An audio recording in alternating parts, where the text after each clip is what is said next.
جو کوشش ہے، اور نون لیگ کی ہمیشہ یہ کوشش رہی ہے کہ یہ انصاف سے بھاگتے ہیں، یہ آزاد عدلیہ کو کبھی نہیں چاہیں گے، کیونکہ یہ سارے اداروں کو کنٹرول کر کے ہی غیر قانونی چیز کر سکتے ہیں۔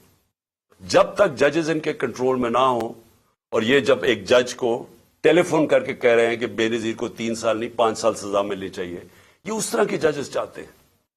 ان کو کبھی بھی آزاد اور کریڈیبل دیانتدار عدلیہ ان کو کبھی بھی پسند نہیں تھی۔ اور یہ آج حیرت یہ ہے کہ سپریم کورٹ کا فیصلہ آ گیا، لیکن ایک فضا ملک میں بنی ہوئی ہے کہ پھر بھی شاید 90 دن میں الیکشن نہ ہو۔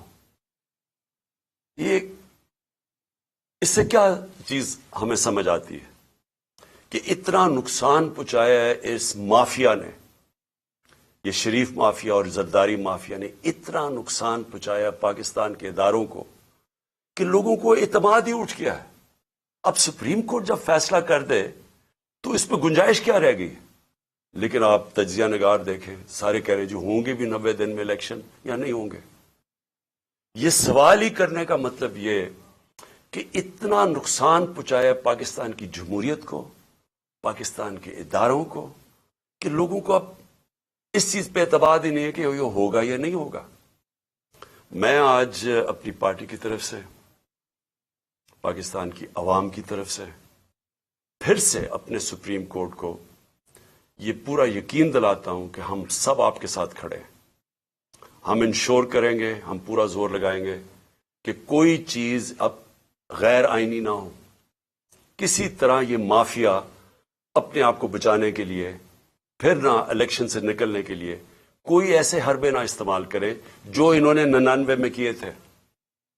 آج کل سوشل میڈیا کا زمانہ ہے، دنیا بدل چکی ہے۔ آج جو پاکستان کا نوجوان ہے اس میں وہ شعور ہے جو کبھی پہلے نہیں تھا۔ جب 98 99 میں جب بھی انہوں نے سپریم کورٹ پہ حملہ کیا تھا تو اس طرح کا شعور نہیں تھا۔ لوگوں کے پاس ایسی یہ جو انفارمیشن کی ریولوشن آئی ہے، یہ جو موبائل فون کے ذریعے آئی ہے، یہ ایسا شعور کسی میں بھی نہیں تھا۔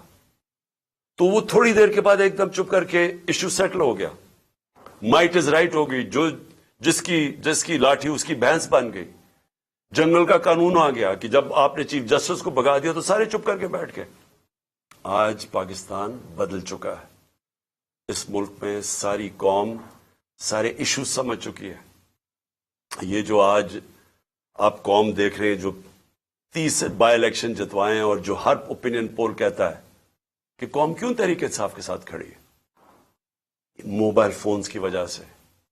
یہ جو آج سوشل میڈیا ہے، سوشل میڈیا نے وہ لوگوں میں ایسا شعور ہے کہ 1 گھنٹہ لگتا ہے، آپ کوئی جھوٹ بولیں 1 گھنٹے کے اندر سارا اگلا پچھلا بتا دیتے ہیں آپ کو کہ آپ نے پہلے کیا کہا تھا۔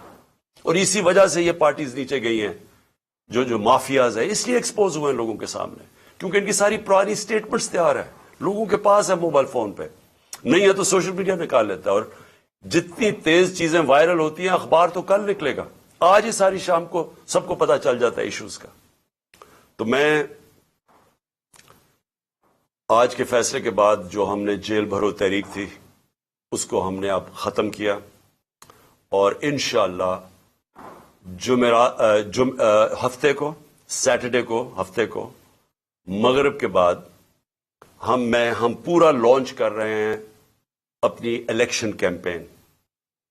ہر ڈسٹرکٹ کے اندر میں اپنی کارکنوں کو، تحریک انصاف کے عہدیداروں کو آج بتا رہا ہوں کہ ہر ڈسٹرکٹ میں آپ نے نکلنا ہے، کارنرز میٹنگ کرنی ہے، ایک جلسہ کرنا ہے، اور ادھر میں آپ سب کو اپنی یہاں سے خطاب کروں گا، اور اس کا مقصد یہ ہوگا کہ قوم کو میں یہ بتاؤں گا کہ جس دلدل میں ہم آج پھنس گئے ہیں اس سے نکلنا کیسے آپ، تو وہ کون سے ہم نے چیزیں کرنی ہے پاکستان کو نکالنے کے لیے، کیونکہ یہ جو بیٹھے ہیں تو اب تو سیدھا مزید اندھیرے اور دلدل میں جا رہا ہے ملک، ان کے پاس تو اب کوئی راستہ نہیں ہے۔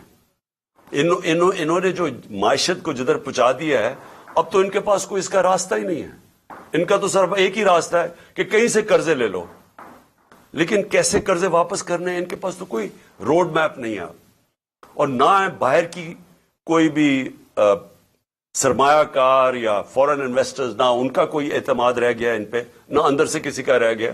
اور وہ جو موڈیز کی لیٹسٹ ریٹنگ آئی ہے، جو کریڈٹ ایجنسی ہے جو فیصلہ کرتی ہے کہ ملک کی کتنی سکت ہے، کتنی طاقت ہے قرضے واپس کرنے کی، تو اس میں تو سب سے نیچے پاکستان اب پہنچ گیا. پاکستان کی تاریخ میں کبھی اتنا نہیں نیچے گرا. تو باہر سے نہ کسی نے کوئی پیسہ لگانا ہے پاکستان میں، نہ اندر سے. تو ان کے پاس تو اب ایک بند گلی میں پہنچ گئے ہیں، پاکستان کو پہنچا دیا ہے. تو انشاءاللہ ہفتے کی رات کو میں آپ کے سامنے ایک روڈ میپ رکھوں گا، کیونکہ الیکشن اب ہم اپنی کیمپین اناؤنس کرتے ہوئے آپ سب کو بتائیں گے کہ ہم نے اب کرنا کیا، آگے ہم نے کیسے کون سے وہ قدم اٹھانے ہیں جو انشاءاللہ پاکستان کو اس مشکل مرحلے سے نکالے گا.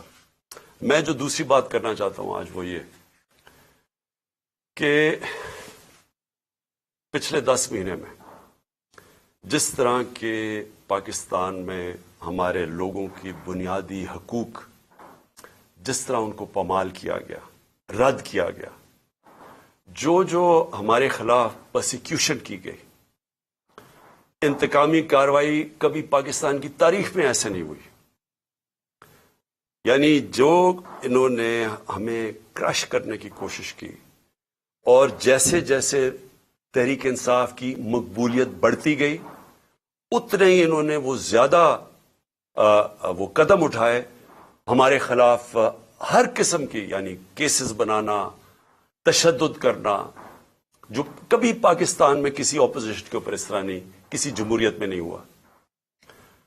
ہمارے لوگوں کے اوپر میں کبھی بھی بھول نہیں سکتا کہ جو تشدد کیا گیا اعظم سواتی پہ، شہباز گل پہ، جو صحافیوں سے کیا گیا، یعنی کبھی اس طرح کے جو ارشد شریف، یعنی دردناک کہانی ارشد شریف کی کہ کیسے اس کے اوپر اس کو دھمکیاں دی گئی، موت کا خطرہ تھا، ملک سے باہر گیا، پھر کیسے شہید کیا گیا اس کو، اور باقی صحافیوں سے جو کیا گیا، جمیل فاروقی ننگا کر کے اس کو تشدد، ایاز امیر جیسے ایک دانشور جن کی رسپیکٹ ہے، عزت ہے معاشرے میں، ان کو جو ذلیل کرنے کی کوشش کی گئی، سمیع ابراہیم اس کو جو کیا، غلام حسین کو اٹھا کے جیل میں ڈال دیا، اور پھر جو سوشل میڈیا کے لوگوں سے جو کیا گیا، لوگوں کو اٹھایا گیا. میں پہلے بھی بتا چکا ہوں، ماں باپ نے مجھے بتایا کہ ان کے ینگ بچوں کو اٹھایا گیا، 2 دن رکھا گیا، مارا پیٹا ان کو، اور پھر ان کو گھر واپس بھیجا، دھمکیاں دی گئی، کئی اسے سٹیٹمنٹس میرے خلاف دلوائی واپس بھیجتے ہوئے. یہ کبھی ایسے پاکستان میں نہیں ہوا. ہمارے کتنے لوگوں کو 25 میں پہ کیسز بنائے گئے، اب پھر نئے کیسز بنا دیے. کل جو اسلام آباد میں طلب کیا گیا، مجھے سب کو ڈیٹ پتا تھی، ساروں کو جب ڈیٹ فکس کر دی عدالت نے تو سب کو پتا تھا میں آ رہا ہوں اسلام آباد. سب کو پتا ہوں کہ میں پہلی دفعہ جب سے مجھے یہ گولیاں لگی ہیں اس کے پہلی دفعہ اسلام آباد آنا ہے، تو لوگوں نے تو آنا تھا. لیکن جو اب لوگوں کے جنون دیکھ کے جو بھی آپ کے سامنے وہ فوٹیج تو سامنے ہیں، اس کے اوپر دہشت گردی کے کیسز بنا دیے. مزید میرے اوپر 2 اور کیسز بنا دیے، 74 کیسز ہیں میرے اوپر، ساری سینئر لیڈرشپ کے اوپر کیسز بنا دیے. مجھے یہ بتائیں کہ پاکستان کی تاریخ میں کس دور کے اندر اس طرح قانون کو مس یوز کیا گیا، دہشت گردی کے قانون کو کس دور میں مس یوز کیا گیا. میرے اوپر دہشت گردی کا پرچہ کیسے بنا؟ الیکشن کمیشن کے باہر ایک پرامن احتجاج ہوتا ہے. نون لیگ پوچھے ان کے دور میں، ہمارے دور میں انہوں نے الیکشن کمیشن کے باہر احتجاج کیا، کتنے ان کے اوپر پرچے ہوئے. مریم نواز نے جب وہ نیب گئی، اس نے پتھراؤ کیا نیب کا، پلان کر کے ان کے لوگوں نے جا کے پتھراؤ کیا. کتنے دہشت گردی کے کیسز بنے. میرے اوپر 74 کیسز میں سے جو کیس بنا دہشت گردی کا، الیکشن کمیشن کے باہر احتجاج ہوتا ہے، میں گھر پہ ہوتا ہوں، میرے اوپر دہشت گردی کا کیس. پھر یہ جو الیکشن کمیشن جو سب پتا ہے، اب جو الیکشن کمیشن کا رول رہا ہے اس کے اندر، جب سے ہم نے اپنی اسمبلیز ڈیزالو کی، جو انہوں نے chairman Tehreek Insaf Imran Khan video link کے ذریعے خطاب کر رہے ہیں. ان کی جانب سے گفتگو کرتے ہوئے کہا گیا کہ ہفتے کی رات قوم کے سامنے اپنا لاہ عمل پیش کروں گا اور بتاؤں گا کہ بحرانوں سے کس طرح باہر نکلنا ہے. عدالتی فیصلے کے بعد جیل بھرو تحریک ختم کرنے کا فیصلہ کیا ہے اور آج سے میں اپنے تمام تر ڈسٹرکٹ کے لوگوں کو یہ کہتا ہوں کہ کارنر میٹنگز کا آغاز کریں اور الیکشن مہم کا باقاعدہ طور پر آغاز کیا جائے. اس ملک میں انصاف جب تک قائم نہیں ہوگا تب تک اس ملک کی نصیب نہیں بدلیں گے. میں اپنی عوام کو کہنا چاہتا ہوں کہ اب زمانہ بدل چکا ہے. سوشل میڈیا کا دور ہے. جس طرح لوگوں کو پہلے بے وقوف بنانا آسان تھا اب اس طرح سے یہ لوگوں کو بے وقوف نہیں بنا سکتے. جنرلز کو آرمی چیف کو ملتی ہیں. قانون یہ ہے کہ وہ جاتا ہے توشہ خانہ میں اور پرانے زمانے میں 20% یا 15% آپ دیتے تھے اور آپ وہ گفٹ رکھ سکتے تھے. یہ قانون تھا. ہمارے زمانے میں وہ 50% ہم نے کر دیا. 50% آپ توشہ خانہ میں دیتے تھے, آپ وہ رکھ سکتے تھے. اس کے بعد وہ آپ کی پراپرٹی بن جاتی تھی. آج تک کبھی کسی سے پوچھا کہ اس نے اس کے بعد کیا کیا؟ میری مرضی, میری پراپرٹی ہے, میں جو مرضی کروں. اس کے اوپر کیس کر دیا ہے. میں چیلنج کرتا ہوں کہ جس دن یہ عدالت میں جائے گا یہ کیس فارغ ہو جائے گا. لیکن جنہوں نے توشہ خانہ سے چوری کیا, آصف زرداری نے اور نواز شریف نے, گاڑی آپ توشہ خانہ سے نہیں نکال سکتے. 4 گاڑیاں نواز شریف نے رکھی استعمال کر کے 8 سال کے بعد کہتا جی توشہ خانہ میں پیسے دے کے لیتا ہوں. زرداری نے 4 گاڑیاں توشہ خانہ سے نکالی. یہ تو قانون, یہ تو چوری ہے. ان کے اوپر کیس نہیں ہے. ان کے کیس بھی پڑا ہوا تھا نیب میں, وہ نیب نے خارج کر دیا وہ کیس. اور دوسرا کیس ہے فورن فنڈنگ کا. پہلے تو پتا چلا کہ وہ فورن فنڈنگ ہی نہیں تھی. اس کے بعد الیکشن کمیشن نے چینج کیا پروہیبٹیو فنڈنگ. اس کے اندر تو کچھ تھا ہی نہیں کیس میں. اس کیس کو جو عدالت نے رد کیا ہوا ہے, بیل دے دی ہے سب کو, مجھے اس کے اوپر وارنٹ نکال دیے. جس وقت وہ عدالت میں جائے گا وہ خارج ہو جائے گا. لیکن دوسری طرف ذرا دیکھیں کہ ان کے کیسز جو معاف ہوئے ہیں, شہباز شریف کے 24 ارب ڈالر کے نیب اور 24 ارب روپے کے نیب اور ایف آئی اے کے اندر کیس تھے جو انہوں نے آتے ساتھ ہی معاف کروا لیے. 24 ارب کے. نواز شریف کے ایون فیلڈز کے اندر, مریم نواز کے ایون فیلڈ ریفرنس میں جو یہ مے فیئر کے فلیٹ ہیں, کیونکہ میں یاد کرا دوں لوگوں کو, یہ ہم نے نہیں اس کے اوپر کیس کیا تھا جو سارا وقت میرے اوپر یہ سب بولتے ہیں. یہ کیس ان کا انکشاف ہوا تھا پینما میں. پینما کے اندر دنیا میں بڑے بڑے لوگوں کا, پرائم منسٹرز کا, وزیروں کے انکشاف ہو گئے تھے جن کی پراپرٹیز چھپائی ہوئی تھی ان میں. اس میں مریم نواز پکڑی گئی. 4 مے فیئر کے 5 ارب روپے کے جو فلیٹس تھے وہ نکلا اس کی ملکیت. کیس تو ادھر شروع ہوا تھا اور ان کے بیٹے, ان کے بھائی نے ٹی وی پہ جا کے کہا ہاں جی یہ مریم نواز کی ملکیت ہے اور وہ اس کی اونر ہے. وہ ہے 5 ارب کا. پھر چودھری شوگر مل میں 250 کروڑ کا کیس ہے. پھر نواز شریف کا چودھری شوگر مل میں اس کے اوپر بھی 250 کروڑ روپے کا کیس ہے. اور پھر توشہ خانہ میں 25 کروڑ کا کیس ہے. یہ سب معاف ہو چکے ہیں. آصف زرداری کی پاک لین ریفرنس میں 3.7 3 ارب 70 کروڑ روپے کا اس کا پاک لین ریفرنس ہے. اور اس کا جو فیک بینک اکاؤنٹ کیسز ہیں وہ ہیں 33 ارب کے. یہ ہیں ان کے, اس کے زرداری کے 37 ارب روپے کے کیسز ہیں. اور اس کے اوپر کوئی بات نہیں ہو رہی. 1100 ارب روپے کے ان کے سارے کیس معاف ہو گئے ہیں جب سے یہ آئے ہیں. اور یہ کبھی وہ توشہ خانہ پکڑتے ہیں, کبھی وہ فورن فنڈنگ پکڑتے ہیں. میں یہ بھی آج کہتا ہوں کہ جس دن ہم ساری پارٹیز کی ان کے اکاؤنٹ سامنے آئے, جی پوچھے تو صحیح یہ کدھر سے پیسے اکٹھے کرتے ہیں. ہم تو 8 سال سے اسکروٹی ہو رہی ہے ہماری. ہمارے پاس 40,000 ڈونر بیئرس ہے جو لوگوں کو کال کر کے کہتے ہیں انہوں نے کہا ہم نے پی ٹی آئی کو پیسے دیے ہیں. ذرا مجھے بتائیں ان کے پاس پیسہ کدھر سے آتا ہے. اور جس دن اس کی وجہ سے الیکشن کمیشن کا کیس نہیں سن رہا, وہ سامنے ہی نہیں آتا. عدالت کہہ بیٹھی ہے کہ ساری پارٹیز کے اکٹھے کیس سنے جائیں, لیکن ان کے chairman Tehreek Insaf Imran Khan video link کے ذریعے خطاب کر رہے ہیں. ان کی جانب سے گفتگو کرتے ہوئے کہا گیا ہے کہ آج میں اپنی قوم کو مبارکباد دیتا ہوں. اس ملک میں عدالتوں کی جیت ہوئی ہے. ان کو برداشت ہی نہیں ہوتا کہ ان کے دباؤ کے بغیر کس طرح سے عدالتیں فیصلہ کر سکتی ہیں. چیئرمین تحریک انصاف کی جانب سے یہ بھی کہا گیا کہ میں آج سے جیل بھرو تحریک کا اختتام کرتا ہوں اور اپنے تمام تر ٹکٹ ہولڈرز کو کہتا ہوں کہ وہ آج سے اپنے اپنے حلقوں میں کارنرز میٹنگ کا آغاز کرے. ہفتے کی رات قوم کے سامنے اپنا لاہ عمل پیش کروں گا اور بتاؤں گا کہ بحرانوں سے کس طرح باہر نکلنا ہے. عدالتی فیصلے کے بعد جیل بھرو تحریک ختم کرنے کا فیصلہ کیا گیا ہے.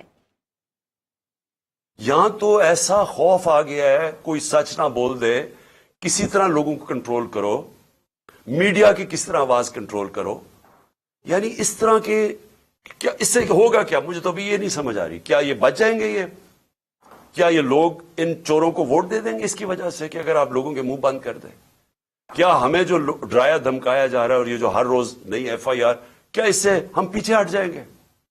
ہمارے لوگ اس وقت جو جیلوں کے اندر گئے ہیں، جیل بھرو تحریک میں، ہر دوسرے شہر میں جاتے تھے اور زیادہ لوگ جیلوں کے لیے تیار ہو جاتے تھے. انہوں نے حالانکہ جیلوں میں ہم پولیٹیکل پریزنرز یہ جا رہے ہیں، ہم سیاسی پریزنر، کوئی مجرم نہیں ہے، لیکن جیلوں میں ایسے رکھ رہے ہیں جیسے کہ کوئی دہشت گرد آ گئے یا کوئی ڈاکو آ گئے یا کرمنلز آ گئے، اس طرح کی ٹریٹمنٹ دے رہے ہیں. لیکن اس سے کوئی ڈرا نہیں ہے. لوگوں کا ہر شہر میں اور زیادہ لوگ تیار ہو گئے جیل میں جانے کے لیے. اور میں نے تو ابھی کال دینی تھی سارے پاکستان کے لیے. اگر یہ الیکشنز نہ کرواتے تو میرا اگلا تھا کہ ایک دن میں نے سارے پاکستان کو کال دینی تھی، سب ہم جا کے جیل بھر دیں. کیا کریں گے یہ؟ تو یہ خوف ہی دلوا رہے ہیں نا. یہ قوم اس خوف کی زنجیریں انہوں نے توڑ دی ہیں. کسی کو خوف نہیں ہے اس کا، لیکن ملک کو تباہی کی طرف دھکیل رہے ہیں. یہ سارے جو حربے استعمال کیے جا رہے ہیں ملک کو ادھر دھکیل رہے ہیں جدھر شاید کوئی بھی نہ نکال سکے اگر یہ زیادہ دیر بیٹھ گئے. میں ایک آج بات کرنا چاہتا ہوں. آخری 2 پوائنٹس ہیں میرے اوپر حملہ ہوتا ہے، مجھے پتا ہوتا ہے. اس سے پہلے میں بولتا رہا کہ میرے اوپر حملہ کرنے لگے ہیں، یہ میرے اوپر اٹیمپٹ ہونے لگا ہے، دینی انتہا پسند کے نام پہ مجھے مارا جائے گا. میں کہتا رہا اور میں نے کہا. P T I chairman Imran Khan خطاب کر رہے ہیں. ان کا کہنا تھا اگر یہ چور لوگوں کو ڈرائیں گے تو کیا لوگ ان کو ووٹ دے دیں گے؟ ہمارے گرفتار لوگوں کے ساتھ دہشت گردوں جیسا سلوک ہو رہا ہے. سیاسی پارٹیز بتائیں کہ ان کے پاس پیسہ اکٹھا کرنے کا کیا ذریعہ ہے. ہمارے پاس 40,000 ڈونرز ہیں جو پارٹی کو فنڈ دیتے ہیں. شہباز شریف کے خلاف 24 ارب روپے کے کیس تھے جو انہوں نے آتے ہی نیب سے معاف کروا لیے. زرداری کے خلاف 37 ارب روپے کی کرپشن کے کیسز تھے. پاکستان تحریک انصاف کے چیئرمین عمران خان کا کہنا تھا کہ میں پورے پاکستان کے لیے جیل بھرو تحریک کا آغاز کرنے والا تھا اگر یہ الیکشن کے لیے تیار نہ ہوتے. کو ختم کر دیا. جے آئی ٹی کو وہ کیا کہتا ہے کہ اس نے خود سنا نواز شریف کو کہتے ہوئے کہ عمران خان اور ارشد شریف کو مروانا ہے. وہ بیان یہ دیتا ہے اور جا کے اس نے پولیس اسٹیشن میں یہ بیان دیا ہے. اس کا جو وکیل ہے مہتاب، اس نے کنفرم کیا ہے کہ پولیس میں وہ بیان دیتا ہے کہ یہ وہاں پلان بنا تھا مجھے مروانے کا اور ارشد شریف کو، اور مدد مانگ رہا تھا اس کی کہ پرووائڈ کرے کہیں مارنے والا shooter. J I T record کرتی ہے تسیم کی اس کی جو ویڈیو. اس کے بعد کیا مجبوری تھی کہ care taker government J I T ختم کر دیتی ہے، اور جے آئی ٹی ختم کر کے 4 ان لوگوں کو جے آئی ٹی پہ بٹھا دیتی ہے. وہ جے آئی ٹی کے جو ممبرز جن کے اوپر پروسیکیوٹر جنرل کہتا ہے ٹیررسٹ کی عدالت میں جدھر کیس ہو رہا ہے، اس عدالت میں جج کے سامنے وہ پروسیکیوٹر کہتا ہے کہ 4 لوگ جو جے آئی ٹی کے ممبرز تھے انہوں نے جے آئی ٹی کو سیبوٹاج کرنے کی کوشش کی، ان کے اوپر کاروائی ہونی چاہیے. ان کو اب جے آئی ٹی کے اوپر لے آئے ہیں یہ لوگ، ان کے ذریعے اب انویسٹیگیشن ہوگی. میرا اپنی ساری قوم کے سامنے سوال یہ ہے کہ کون ڈرا ہوا ہے اتنا زیادہ؟ کیوں ڈرے ہوئے ہیں یہ؟ اگر یہ بے قصور ہیں تو جے آئی ٹی کو کام کرنے دیتے. کیوں اتنے خوف زدہ ہیں کہ سچ قوم کے سامنے آ جائے گا؟ کیونکہ طاقتور یہ سارے اس میں ملوث ہیں۔ اب میں نے دوسری بات یہ کی کہ میرے اوپر یہ پھر اٹیک کریں گے، یہ زیادہ خوف زدہ ہیں۔ اب خوف زدہ یہ ہیں کہ یہ اگر اقتدار میں آ گیا تو شاید ان کی شامت آ جائے گی، اس ڈر سے اب انہوں نے پھر سے مجھے قتل کرنے کی کوشش کرنی ہے۔ میں ساری قوم کے سامنے کہہ رہا ہوں، یہ تین اور بھی ان دونوں کے لوگوں کے ابھی میں نام نہیں لے رہا، لیکن میں نے اپنی ٹیپ کے اندر ان دونوں کے نام رکھے ہوئے، جو میں نے ایک ٹیپ پہلے کی ریکارڈ کروائی ہوئے، کون وہ لوگ تھے جو شروع سے مجھے چاہتے تھے قتل کرنا۔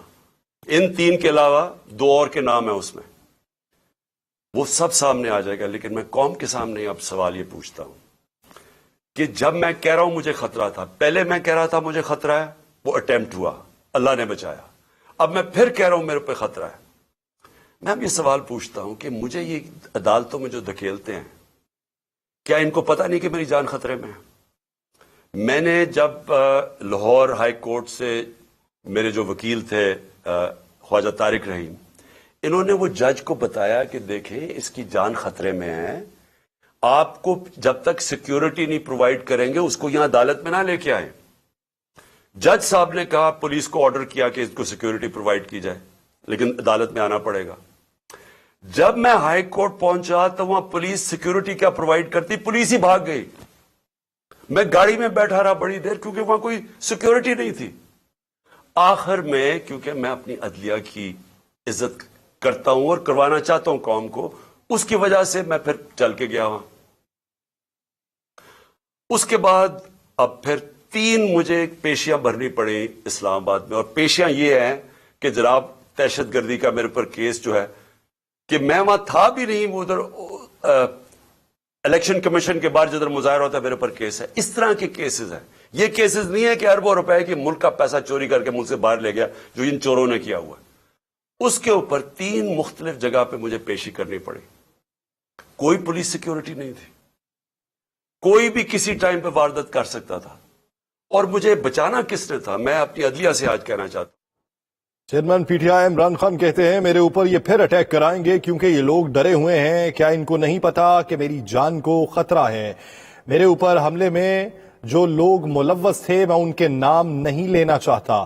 عمران خان کا خطاب میں کہنا تھا کہ اگر یہ چور لوگوں کو ڈرائیں گے تو کیا لوگ ان کو ووٹ دے دیں گے؟ ہمارے گرفتار لوگوں کے ساتھ دہشت گردوں جیسا سلوک کیا جا رہا ہے، وہ سیاسی کارکنان ہیں اور ان کی گرفتاریاں بھی سیاسی ہیں، تو کیا ان کو دہشت گردوں کی طرح ٹریٹ کریں گے؟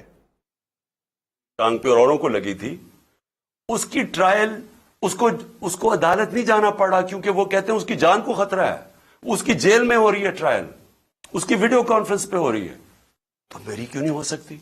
میرے جرم کتنا، جو قتل کرنے والا ہے وہ تو وہاں بیٹھ کے اس کا ٹرائل ہو رہی، مجھے ہر جگہ عدالتوں پہ لے کے جا رہے ہیں۔ میں چیف جسٹس صاحب کو لیٹر لکھوں گا کہ ہمارے دور میں جب میں پرائم منسٹر تھا تو ایک جج صاحب نے نواز شریف کو کوئی بیمار ہوا، اور آپ پتہ ہے سارا وہ فیک بیماریاں تھیں، ہر چیز ہی اس کی 2 نمبر ہوتی ہے۔